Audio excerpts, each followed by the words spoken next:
Também aí nos acompanhando, só que porém nós temos ensaio hoje com as irmãs, então ela teve que estar indo para lá. Mas eu quero deixar aqui já um abraço, né, para minha esposa, meus filhos, e eu queria compartilhar uma palavra com os irmãos. Se encontra no livro de Cantares de Salomão. Cantares de Salomão, capítulo de número 5. Louvado seja o nome do Senhor. Cantares de Salomão, capítulo de número 5. Amém? Aleluia, Deus. Queria compartilhar aí com os irmãos. Louvado seja o nome do Senhor. Eu creio que Deus tem uma palavra revelada através da vida do pastor Cláudio nesta noite. Deus. Aleluia, Pai. Deus que fala na terra. Aleluia. Cantares de Salomão, capítulo de número 5. Graças a Deus. Aleluia. Vou estar lendo aqui Cantares de Salomão, capítulo de número 5, versículo 1 em diante, diz assim: Já vim para o meu jardim, minha irmã, noiva minha, colhi a minha mirra com as minhas especiarias, comi o meu favo com o meu mel, bebi o meu vinho com o meu leite, comei, amigos, e bebei fartamente, ó amados. Eu dormia, mas o meu coração velava. Ouvi a voz do meu amado, que está batendo. Abra-me, minha irmã, amada minha, pomba minha, minha imaculada. Aleluia, Deus. A minha cabeça está cheia de orvalho, e os meus cabelos das gotas da noite. Já despi a minha túnica, como a tornarei a vestir? Já lavei os meus pés, como a tornarei a sujar?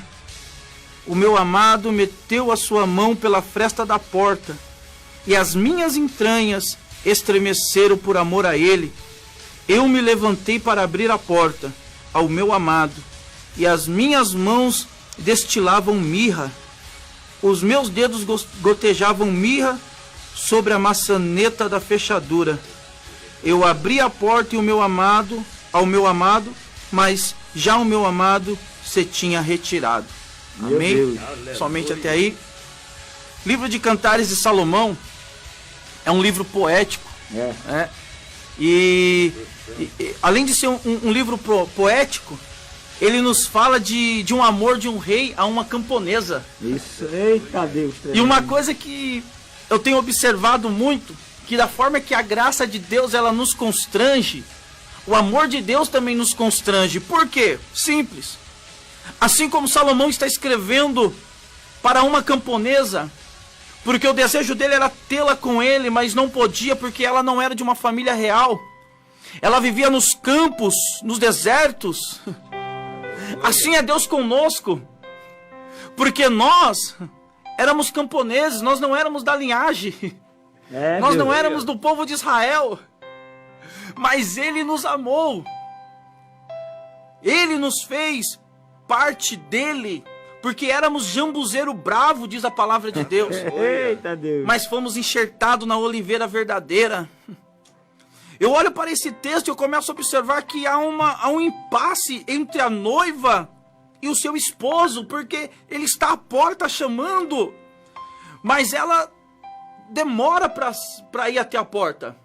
Se nós observarmos, ele está chamando para que ela possa abrir a porta, porque os seus cabelos já estão molhados por causa do orvalho, e ela começa a questionar. Há um impasse ali, há uma indiferença entre a noiva e o noivo. Ela fala: eu estou vestida com roupas de dormir, os meus pés já estão limpos. E quando eu olho para esse texto, meu coração se alegra de uma tal forma, porque no versículo 1, a Bíblia diz: já vim para o meu jardim. Esta palavra jardim nos faz lembrar de Gênesis. Deus. Louvado seja o nome do Senhor. Por que nós muitas das vezes não compreendemos a palavra de Deus? Porque não deixamos o Espírito Santo trazer a revelação. É verdade, Deus. Tá falando de um noivo, tá falando de um jardim. Eu preciso usar uma ferramenta chamada de a primeira menção. Aonde fala primeiro sobre jardim? No livro de Gênesis. E no livro de Gênesis, capítulo 2, verso 8, a Bíblia diz: e plantou Deus um jardim no Éden. Louvado seja o nome do Senhor. Como que capítulo 2, verso 8 vai dizer que Deus plantou o jardim, sendo que a criação, ela se resume em Deus liberando palavras e as coisas existindo.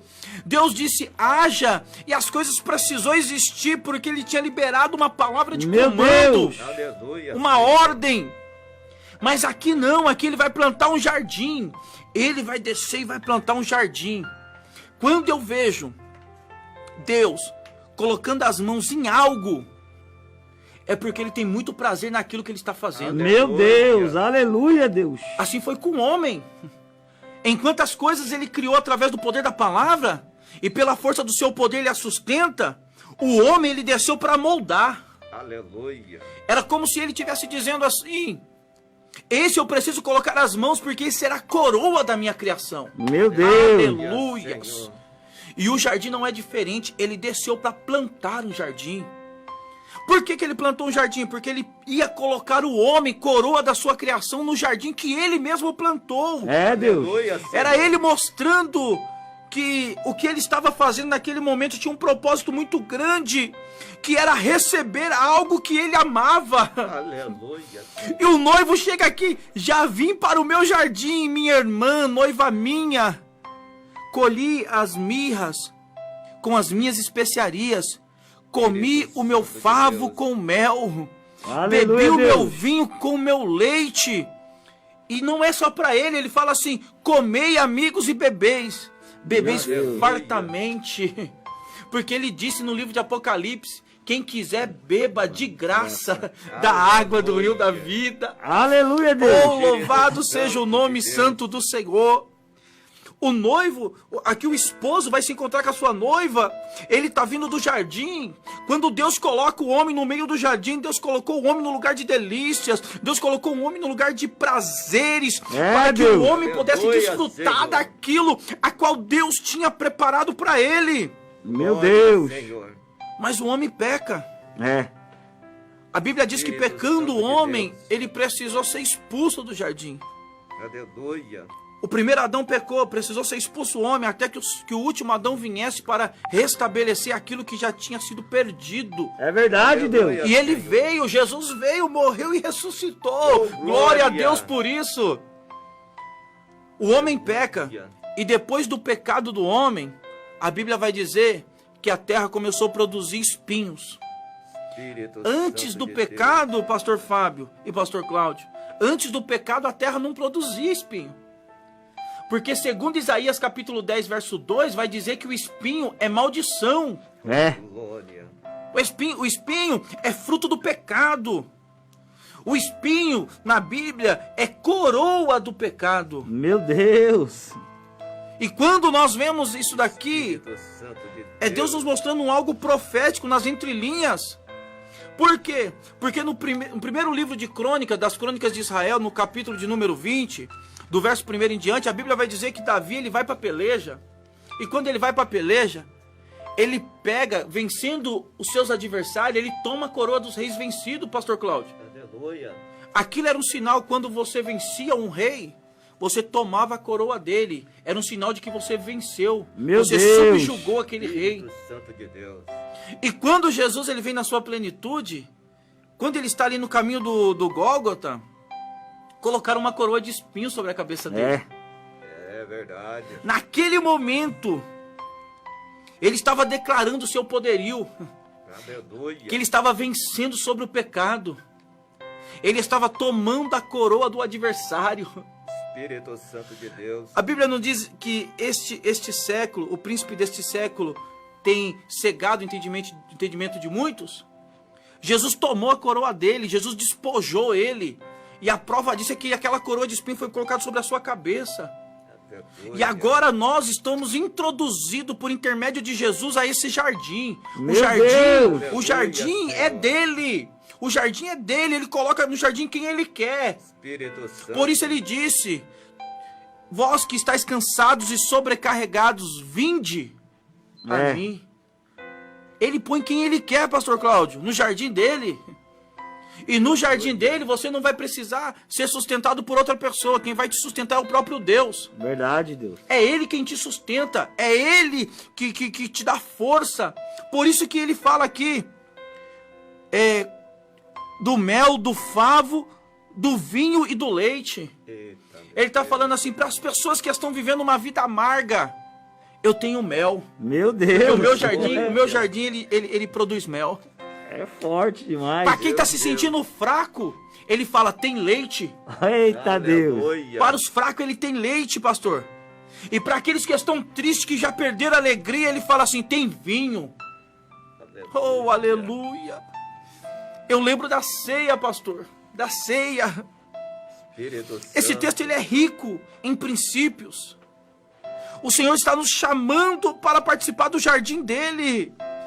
Ele quer que nós entramos no jardim e desfrutamos com ele. Ele é o noivo. Ele está chamando. Não demore para abrir a porta. Aleluia. Apocalipse Meu ele fecha Deus. dizendo que o Senhor está à porta e bate. Aleluia, Senhor. Quantos estão dormindo o sono da indolência? Essa noiva estava deitada, dormindo. E na Bíblia, dormir é perigoso. É. Por isso que Paulo disse, por não discernir o corpo de Cristo, muitos dormem. Por isso que quando Paulo estava pregando lá no cenáculo, Eutico caiu. Por isso que quando Jairo vai correr atrás de Jesus, só foi porque a sua filha estava morta. É verdade, Deus. Aleluia. Lázaro morto, Jesus disse que ele não estava morto, ele estava dormindo. Então nós precisamos entender que dormir, ele traz uma alusão a coisas terríveis. Aleluia. E muitas das vezes nós estamos como esta noiva do Cantares 5. Nós estamos deitados e por estarmos deitados nós não queremos levantar para abrir a porta. E o noivo, ele está vindo para buscar a sua igreja, para buscar a sua noiva imaculada, que tem as suas vestes lavadas no sangue do Cordeiro. Meu Deus. Maravilha. E o convite dele está estendido. Vem e participa do meu jardim. Aleluia. Ele tem mirra, ele tem especiarias. Deus está falando com gente aqui nesta noite. Eu acredito, irmãos, quem está nos acompanhando está sendo tocado pelo poder do Espírito Santo. Aleluia. Eu creio, Em nome Deus. Porque o Deus de Jesus. perto é o mesmo Deus de longe. O Deus que opera aqui é o Deus que opera lá.